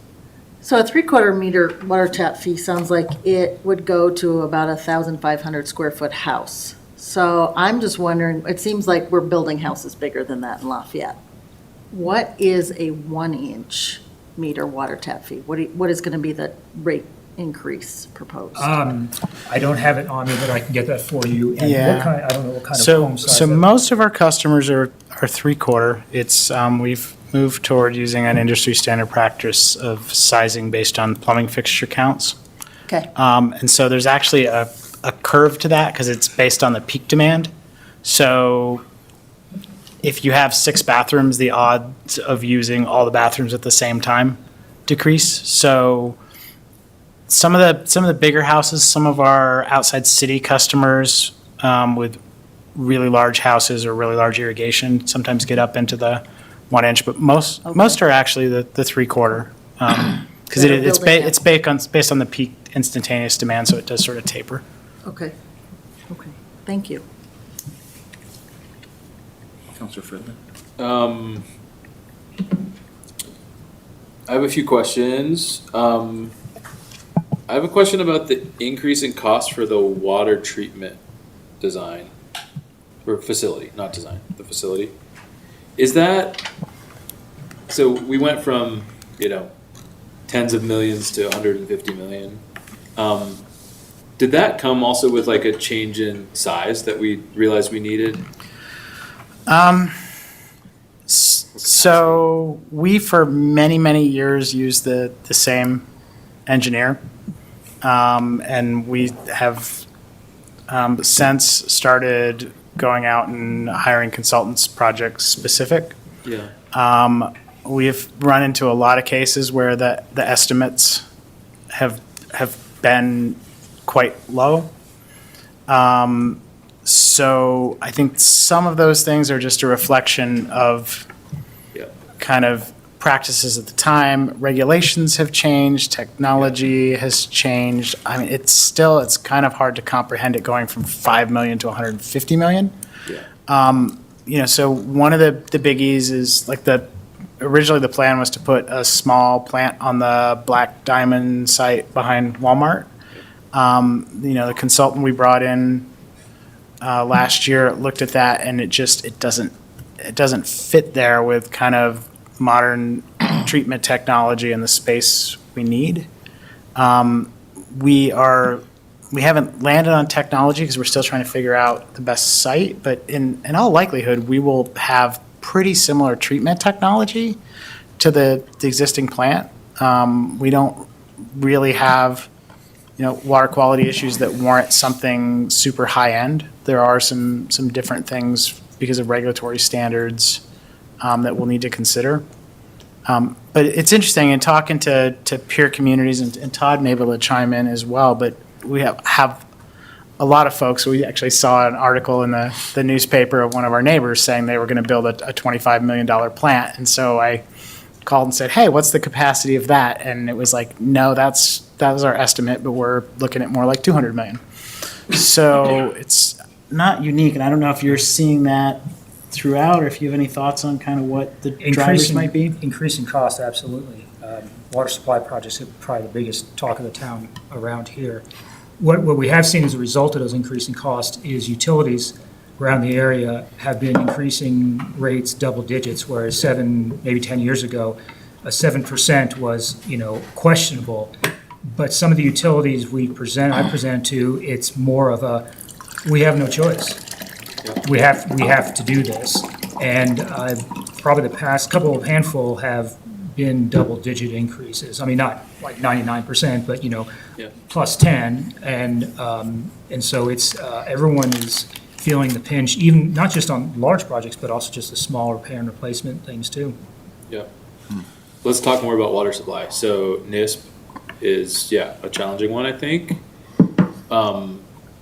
I guess, I feel like I had heard rumors or read that potentially some of the larger NISP shareholders, I don't know what we call them, participants are potentially backing out. So, Is there any and we concern are the partners are all in pretty regular communication Yeah, with Northern good. Water to sort of understand that. I don't think anyone's actually officially withdrawn from it. And there's a lot of complications of that, is if somebody pulls out, they basically have lost their investment to date, which would be a pretty big decision. And then basically the permits for the project are based on a statement of need. So if someone pulls out, really, we'd have to find a replacement to make that work. One of the big things that is causing concern is, in part because of the cost escalation, Northern is looking at whether they need to break the project into 2 phases and basically build Glade Reservoir first, get that up and running, and then build Galton Reservoir. That is kind of different challenge for different partners. For us, it's a little concerning because it's basically we'd be getting half the water for about 75% of the cost. and we would have to build our pipeline to deliver that water, even though we wouldn't get the full amount. So there's a lot of conversations on the partners of how do we, I think we need to make it work. And it's just sort of figuring out how do we get everyone back to the table and figure out what that looks like. But I think at this point, nobody's officially dropped out, but there was definitely some media suggesting that folks were looking at that. I wasn't going to step in, but I literally just came off a bus with Northern Water, and they brought up NISP and said two of the partners are stepping in. One of them is Fort Collins. Okay. So they also said it should work. They want it to work, and that was literally today, so I don't know if there's other news. Yeah. I just wanted to add that because that's what they just told us on a bus. about. Yeah, and I think there just may be some subtleties to that. So kind of where we're at with this is they're now looking for us to sort of sign the allotment contracts to move forward.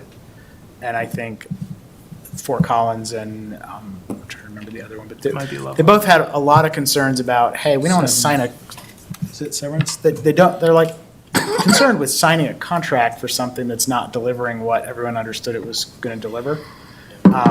But I'm still optimistic that things will circle back and we'll find a viable way to do this because there isn't another option. It's not like everyone can go, I mean, short of a really massive buy and dry effort, which has historically not been palatable in Colorado. I mean, there's strong agricultural roots and,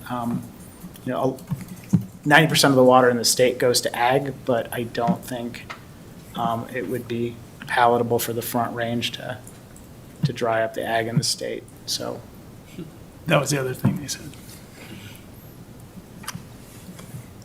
Thank you. I'm sure there's more to come there. yeah, I I'm appreciate certain it. there will be. Yeah, I appreciate the information.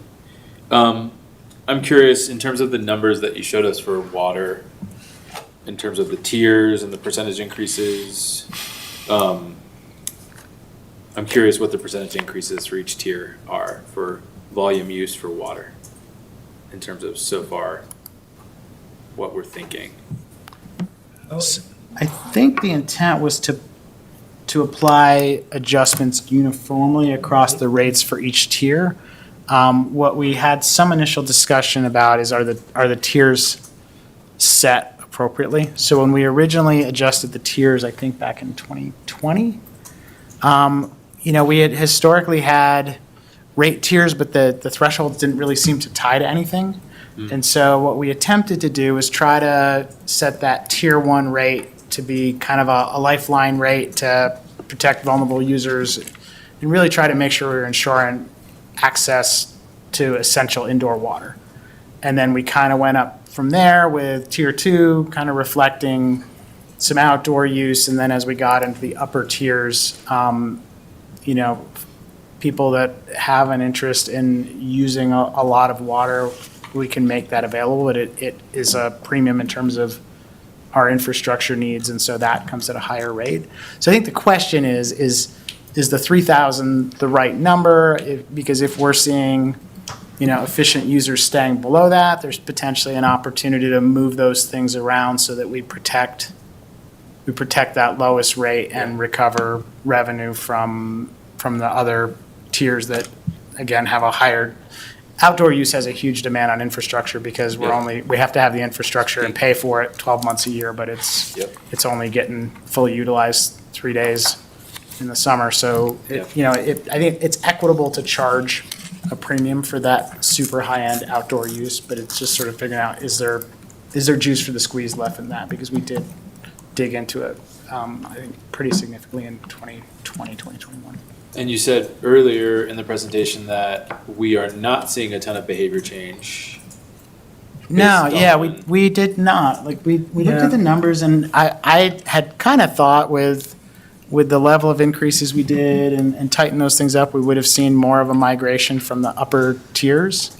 There was some possible adjustment, in maybe some of the commercial tiers, but is it worth the amount to make that change and the confusion and understanding of doing that for not a lot of benefit? But that's just one thing we need to shore up. Yeah, I mean, one thing that is interesting is we are seeing an apparent trend in people reacting more to when it rains, which is good. We seem Good. to have got people's attention Smart. on that. Systems. You know, and it's kind of making it a challenge for the treatment plant because they have to keep like stomping on the gas and then hitting the brakes. You know, we make a bunch of water and then it rains and everyone shuts off their sprinkler systems and we have to adjust. But it does seem like more so in past years, we're seeing a distinct drop in daily demand when it rains. So, When it rains. so that's a good thing. But that's not based on our rates. That's based on. I mean, it doing- heightened it may awareness be- anyway. Maybe it is, right? Um, Maybe it is. Yeah, I mean, the other consideration is that, you know, bills are a month in arrears.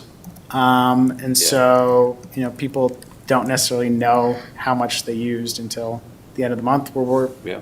working on some things related to that to try to get people better access to their meter data. More real time. In real time. And we're kind of a little bit of a challenge in that we have a meter vendor that's different than our billing vendor, but trying to pair those things together to get people access to the big picture, so. Yeah. But at least initially, it was not a mass exodus or big change in behavior in the upper tiers. Yeah. Well, I mean, to me, since we haven't seen a lot of behavior change from it, to me, that says our tiers are not progressive enough in terms of progressive tiers, right? So, and I mean, you're the expert, so, but it seems to be an indicator that we could increase the top tiers a little more than we increase the bottom tier. And to me, yeah, it still seems fair. So, I mean, I don't know if that's what you're asking us today of like, do we approve of the philosophy moving forward or what? But to me, that would make sense, especially considering, you know, we've had increases year over year. We're going to continue to have increases. So we do need to continue to be investing and protecting in the folks that can least afford increases.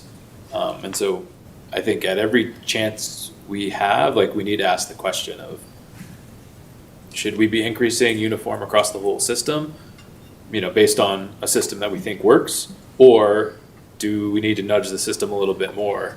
And that gets us to where we need to be. So another thing Yeah. we're trying to figure out how to finesse within that is, I would say a decent number of our most vulnerable customers are probably in multifamily or mobile home parks. Right.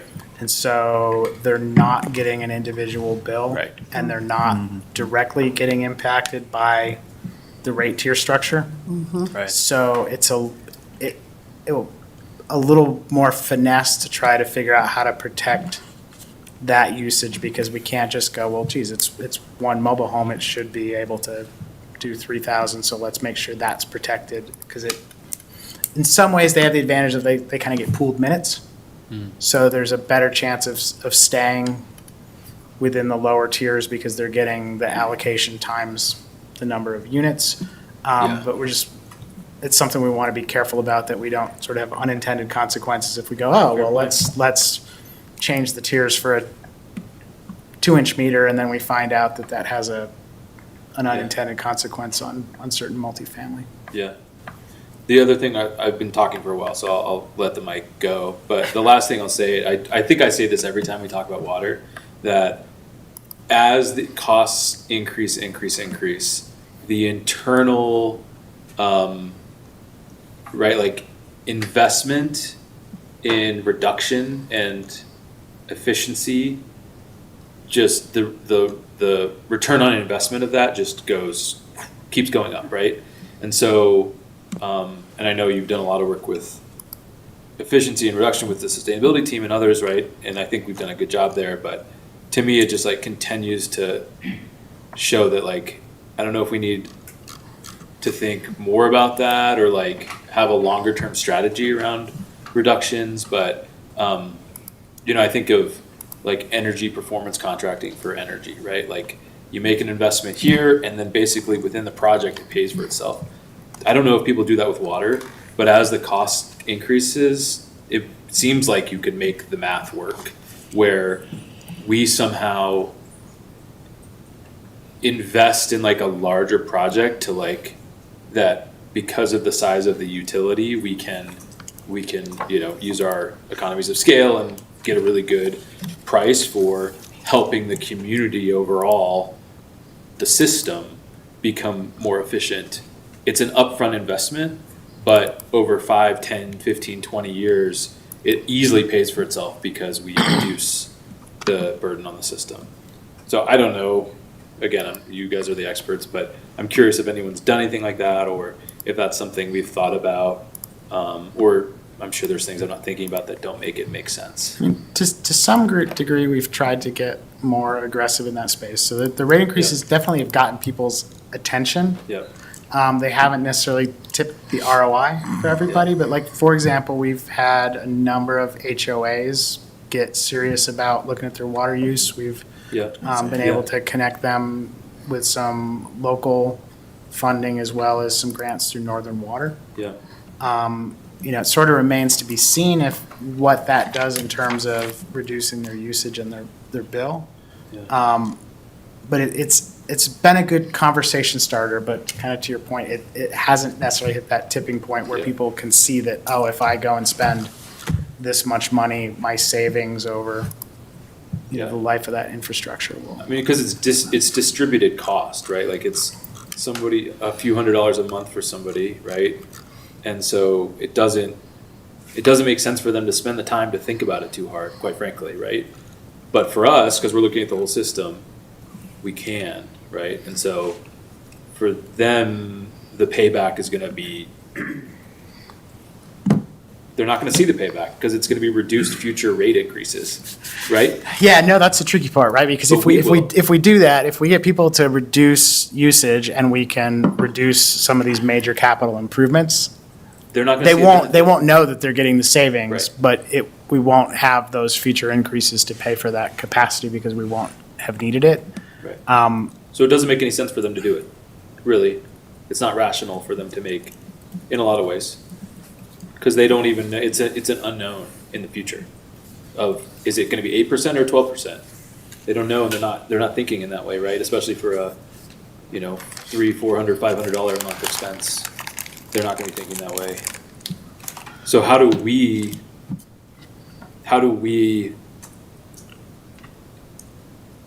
like, I don't know. Yeah, how do we make the decision for them, sort of, in a lot of ways, or not make the decision for them? That's the wrong way to say it, but incentivize it in such a way where we're taking on the investment burden, and also, I don't know. I think I lost myself. It is a tricky business It's model, tricky. and would be happy to discuss in great detail sometime if you're interested, because it is. We should. Yeah, there's a timing thing that is tricky to overcome. Yeah. Yeah. Well, thank you. That's the last question I had. And I think these things are tough, and so I appreciate it, like the numbers and the challenges, but also like the critical importance of delivering clean water is just, it's unbelievably important. So I appreciate the work. Okay. Any other questions? I don't have a question, but I have a comment. I like your idea of having real-time information, because as it is, like, I had a valve broken last year, and so I'm just now seeing what it works with my working valves, because I was playing around with it, but I don't see the result of how much water I use until now. So it makes it kind of difficult to make those adjustments that I could have made 4 weeks ago.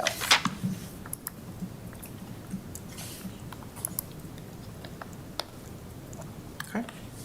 Any other comments?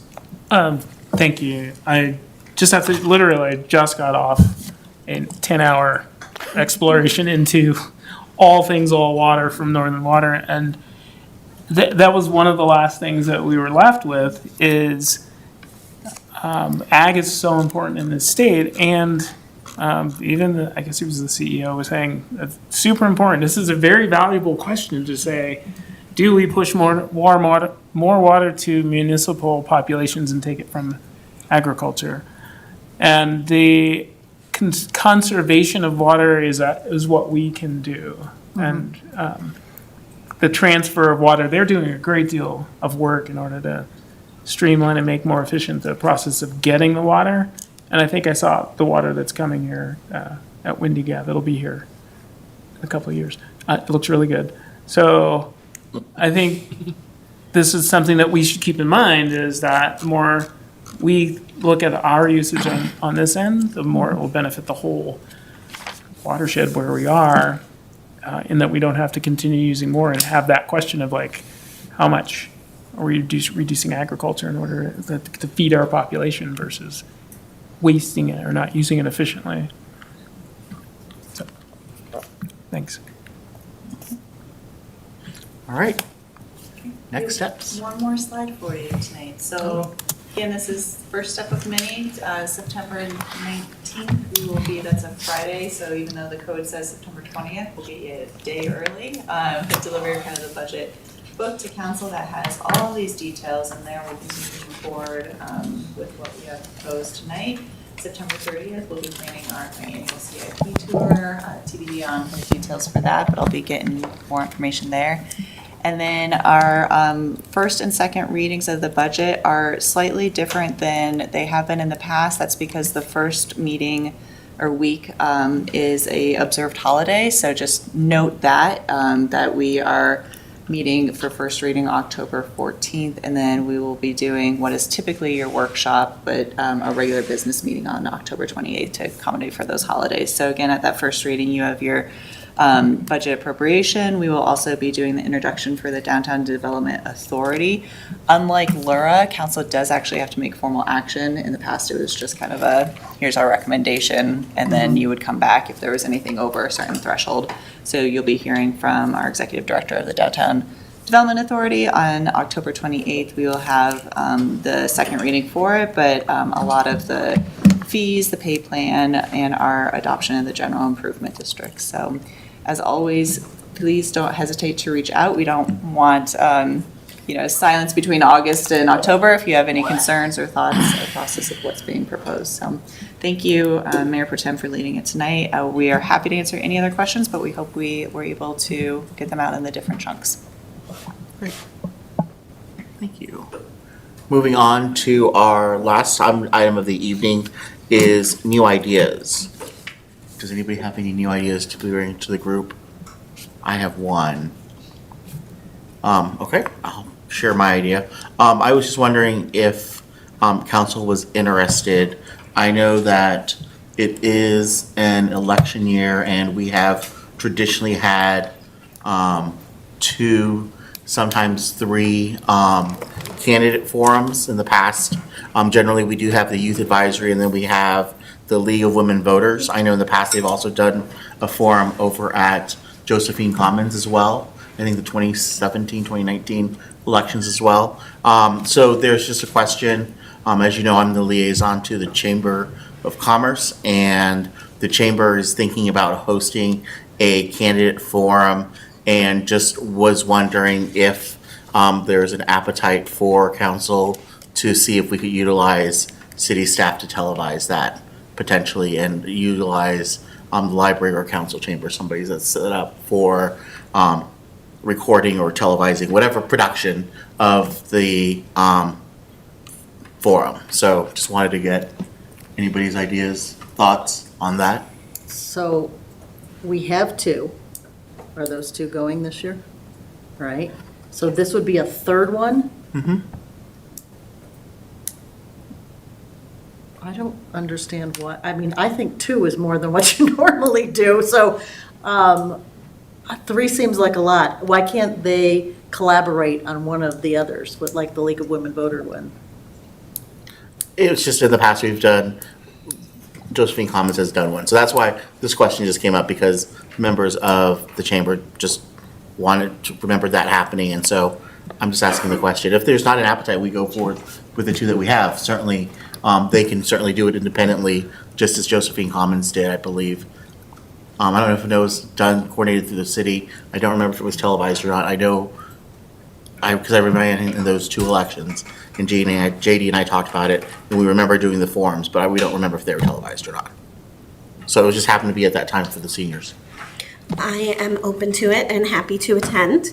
My only concern is that the packet that went out to candidates did mention two. It did not mention a third.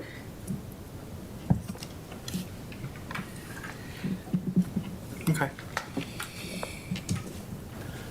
I'm open to a third simply for the reason that we do have a revitalized chamber, and the DDA has a lot of questions about economics and considering the fishbowl that we went to. And my limited experience with the forums was that the questions were more global than hyper local.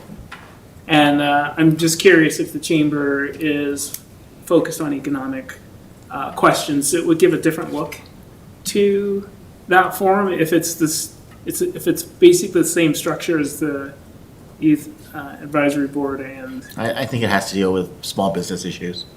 I think it might be timely to have that third one. I know it's a lot, but I think there's a lot of questions that people might have that could be answered by the candidates. And I'm wondering, is there a cost involved to the city to host it here? I don't know. I mean, other than staff costs.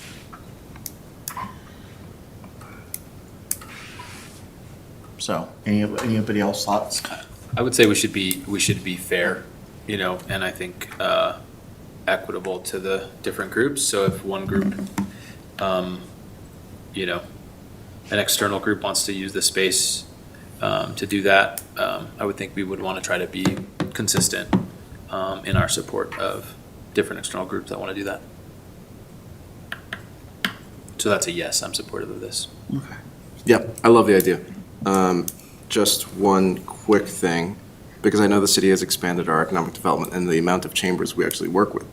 So the Latino Chamber also serves us as being Boulder County. So I guess this is not necessarily a question for you, but you're the liaison, so I'm going to ask you anyways. Do you think they'd be open to actually working with the other chamber as well? I'm sure they would be. I'll have a meeting later on with later on this week with the executive director regarding something else. So I can certainly ask and expand it to maybe potentially the DDA as well. I think you brought that up. Expand to the DDA meaning being To involved. have, being able to be involved and have questions if that's something you had suggested, I think it might be or if they may be interested on the Useful. DDA. Yeah. If you want to check. okay. All right. Thank you very much. That's it. That's our agenda for this evening. We are adjourned.